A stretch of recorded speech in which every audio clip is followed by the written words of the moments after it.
Fala pessoal, sejam muito bem-vindos aqui ao Outspoken Marketing. Meu nome é Leandro Guerra, aula número 19 do curso de R para Finanças Quantitativas e é a parte 4 da regressão linear. Tudo o que você vai ver na aula de hoje, se você está acompanhando o curso desde o início, é facilmente atingível e principalmente se você guardou o meu último vídeo sobre cointegração, como fazer long short, esse vídeo é especial porque hoje eu vou mostrar para vocês justamente como fazer o diagnóstico de uma regressão linear. A gente viu no último, na aula 18, como você começa a detectar se a regressão linear está boa ou não, com uma série de metodologias, como por exemplo dividir a base anti-teste, a base de desenvolvimento do modelo entre teste e treinamento, avaliar se aquilo é estável ou não e fazer a medida do erro. Hoje eu mostro para vocês, aprofundando com um exemplo prático. Esse que você está vendo aqui na tela é o resultado de uma regressão feita normalmente para predizer o retorno do índice Bovespa, sem você fazer nenhum tipo de diagnóstico, que é essa aqui em vermelho. Então essa regressão teria te dado um retorno de março a novembro de 2%. E a regressão número 2, em que você começa a aplicar essas técnicas que eu vou ensinar hoje, teria te dado um retorno de 9%. E você vê que a subida dela é bem mais interessante e menos volátil do que essa regressão aqui. Então a gente vai analisar poucos parâmetros e você vai ver esse salto de qualidade que é possível ter numa regressão linear desse tipo. Então vamos lá para o R, onde eu vou mostrar para vocês que você só vai precisar para a aula de hoje da biblioteca Quantimod, onde nós vamos escolher aqui o ativo para análise, o índice Bovespa. E no índice Bovespa nós vamos pegar desde janeiro de 2017 até 3 de dezembro. Ok? Então esses são códigos que eu já expliquei na aula do Quantimod. Aparece aqui o Ibovespa como abertura, máxima, mínima, fechamento, volume e o valor ajustado. Ok? E aí vamos primeiro, como a gente fez nos outros vídeos, criar algumas variáveis para trabalhar a nossa regressão. Lembrando sempre, pessoal, vida real é complicado, isso daqui é uma ciência, então você tem que parar para pensar nos conceitos que eu já ensinei para vocês. Então aqui eu vou criar algumas variáveis que serão utilizadas, como por exemplo, essa variável que eu chamei aqui na linha 27 de distância da mínima, que é o absoluto entre a abertura e a mínima. Ok? Então eu vou criar essa variável aqui. Tem aqui a informação, você vê que ela vai de 0 até um dia que a queda foi tão grande que caiu aqui 7.221 pontos. E vou criar outras 4 variáveis baseadas no MACD, no RSI e na banda de Bollinger, além do volume. Então eu rodo, e tudo isso já vem pré-calculado na biblioteca Quantimod, então é importante você saber isso, que eu posso pegar os indicadores técnicos tradicionais e com a função de cada um, atribuir ele como variáveis. Depois o que eu vou fazer? Eu quero criar a variável do retorno, então o que eu vou fazer? Eu vou pegar o retorno do dia, o fechamento do dia atual, melhor dizendo, dividir pelo fechamento do dia anterior, e aí eu vou ter o retorno em percentual, que é a execução dessas linhas de códigos aqui. Quando eu der uma olhada no data frame, você vai ver que todas essas colunas adicionais foram criadas. Aquela distância da mínima, o RSI, que é o IFR, o MACD, bandas de Bollinger, o fechamento deslocado e aqui já o retorno calculado em percentual. Por que eu quero o retorno? Porque é justamente ele que eu vou criar como alvo da regressão, aquilo que eu quero predizer. Então eu uso essa pequena função que eu criei para poder fazer o retorno deslocado, porque lembrando que eu quero predizer o futuro, então para o dia corrente, vamos dizer assim, eu vou pegar para treinar o modelo, ensinar ele o retorno do dia seguinte, que é o que eu estou querendo prever, o dia seguinte. Feito isso, eu faço aqui só alguns filtros, porque eu não quero o volume, eventualmente pode ter algum dado errado, então não quero nenhum dia que o volume seja 0 e também não quero nenhum dia que aquela variável mínima seja 0 para não prejudicar a criação da regressão em si. Então eu só faço esses dois filtros aqui utilizando a função subset e aí divido como a gente viu na aula 18, entre treinamento e teste. O treinamento aqui, ele vai ser desde janeiro de 2017 até fevereiro de 2018, e aí a gente vai testar a performance da regressão de março de 2018 até esse comecinho de dezembro que eu mostrei. Então eu rodo aqui também e crio as duas bases de dados, você vê aqui criado Bovespa treinamento e Bovespa teste.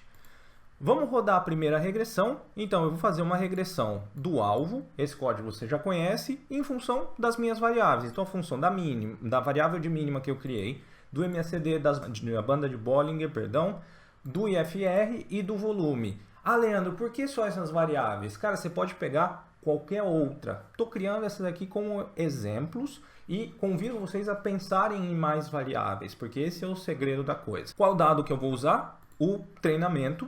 E vou rodar um modelo. Então a gente pode ver duas coisas. A primeira, que sai aqui um modelo com R quadrado baixíssimo, mas é claro, a gente também está com variáveis muito simples, e até os indicadores aqui que não são a melhor de todas, e uma estatística F de só 0,88. Guarde esse número na cabeça.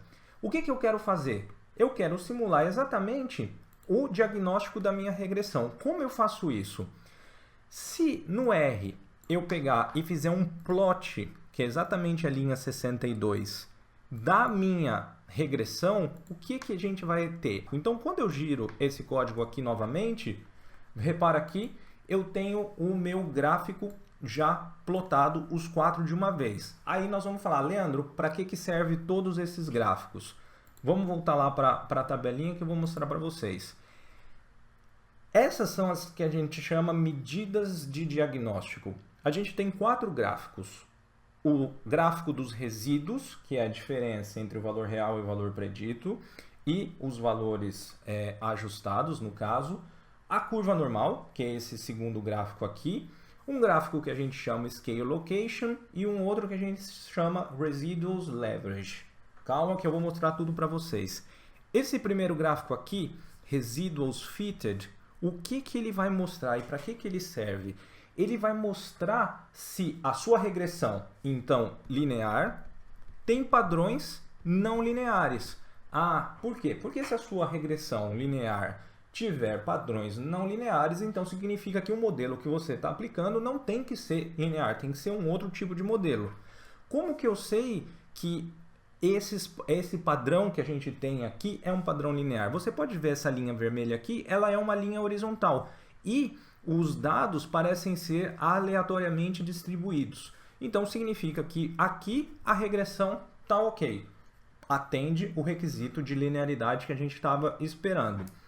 Quando a gente vai para o segundo gráfico, que é esse normal QQ, o que é? Ele mostra essa linha em diagonal aqui, exatamente o que a gente tem nesse ponto, e ele tem que estar exatamente do jeito que está aqui. Os pontos dos resíduos pelos os quantis, ele tem que estar distribuído ao longo dessa linha. Se ele estiver distribuído ao longo dessa linha, significa que os seus resíduos seguem uma distribuição normal. Então, ok também, sua regressão vai estar bacana.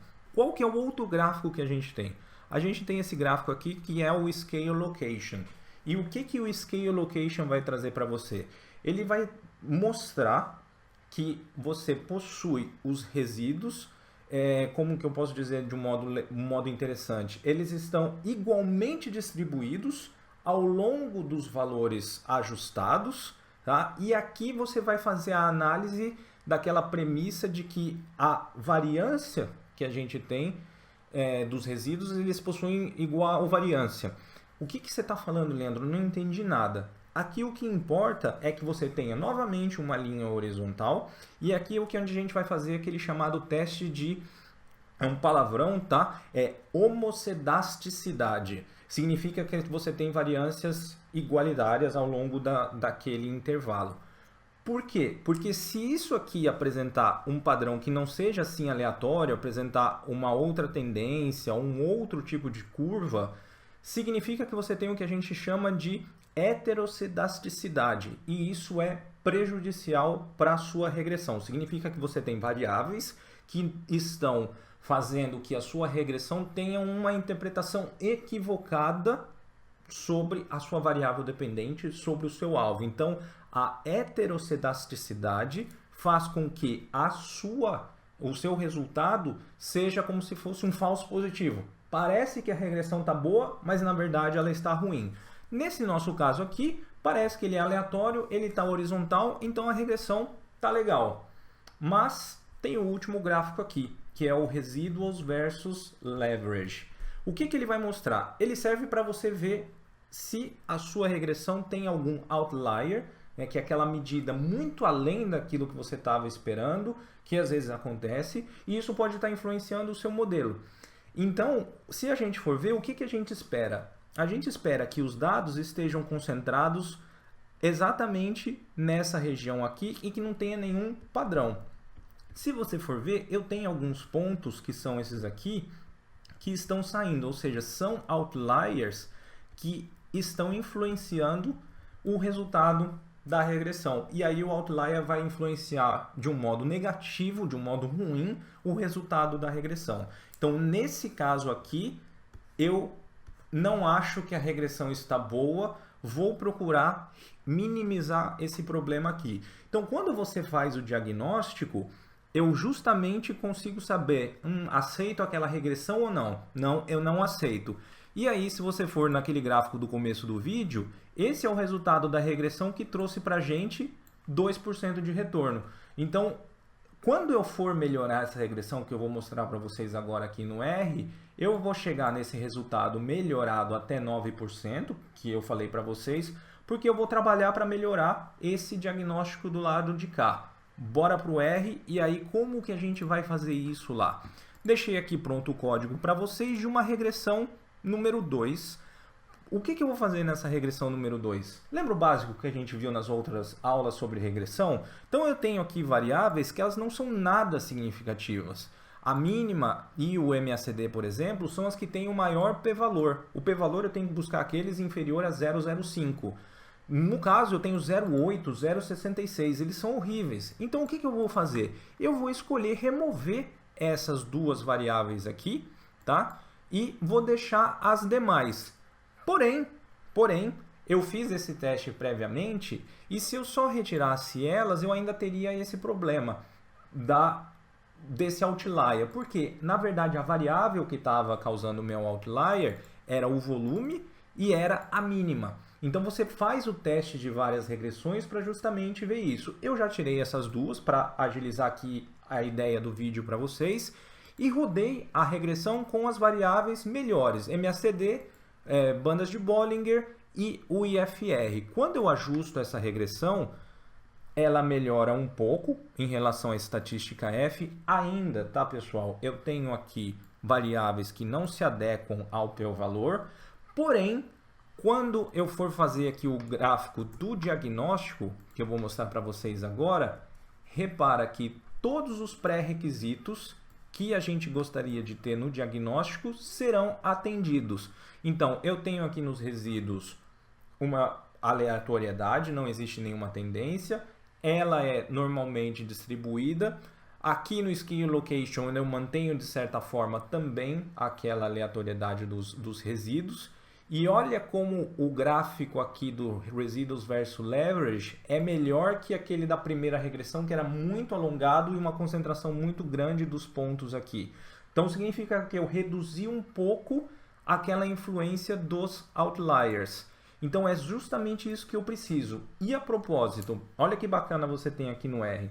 Você está vendo que eu tenho perto dos pontos, aqui no caso, esse número aqui, que ele fala para mim qual que é o dia, qual que é a minha observação, no caso daquela regressão, que é o outlier. Então, em todos eles, ele vai mostrar, por exemplo, que esse dia aqui, 18 de 5 de 2017, 17 de 5 de 2017, são valores que estão causando um distúrbio na força, nesse caso da regressão. Então você pode ali removê-los para fazer uma análise mais acurada. É uma outra coisa que você pode fazer. Então voltando para aquele gráfico e você vê a comparação entre os dois, eu tenho um Residuals versus Leverage muito melhor. Tem muito a ser trabalhado ainda nessa regressão para atender todos os outros requisitos. Mas o ponto que eu quero mostrar para você na aula é justamente esse. Por eu já ter melhorado esse pouquinho de nada aqui da regressão, você tem aquela beleza que eu mostrei para vocês. Então aqui nesse trecho de código, eu estou aplicando as minhas duas regressões na base de teste e estou justamente verificando a acurácia. Olha que legal, pessoal. Na primeira regressão, eu acerto 64% das vezes, quando é dia de baixa, e acerto 47% quando é dia de alta. Na regressão 2, eu reduzi um pouco aqui a quantidade de acertos, quando é dia de baixa, caiu para 51, mas eu aumentei bastante de 47 aqui para 66, então o meu acerto total está bem maior do que a primeira. Então você já consegue sentir aquele efeito. E essa diferença entre acertar mais quando sobe e manter uma taxa boa quando cai, proporciona exatamente a gente ter aquele gráfico mostrando um retorno bem maior de uma regressão em relação à outra. E aí fica a reflexão, né, pessoal? Uma pequena mudança que eu fiz em uma regressão que ainda não está aceitável, mas eu consegui fazer esse salto de 2% para 9%. Então imagina você pegar todo o conhecimento que eu estou passando para vocês aqui já no canal há 2 anos, você ir trabalhando e melhorando essa regressão, você pode daí chegar num modelo parecido com aquele que eu uso, que é consistente ao longo do tempo. Beleza, pessoal? Espero que vocês estejam realmente gostando do curso. Muito obrigado, já passamos aí os 2.000 seguidores. Compartilhe o canal com seus amigos, continue assistindo. Na próxima aula sobre regressão linear, eu vou mostrar para vocês como a gente cria aí variáveis mais interessantes e chega num modelo bem maior do que esse e com retorno melhor do que esse aqui de 9%. Beleza, pessoal? Um grande abraço para vocês. Até o próximo vídeo. Tchau, tchau.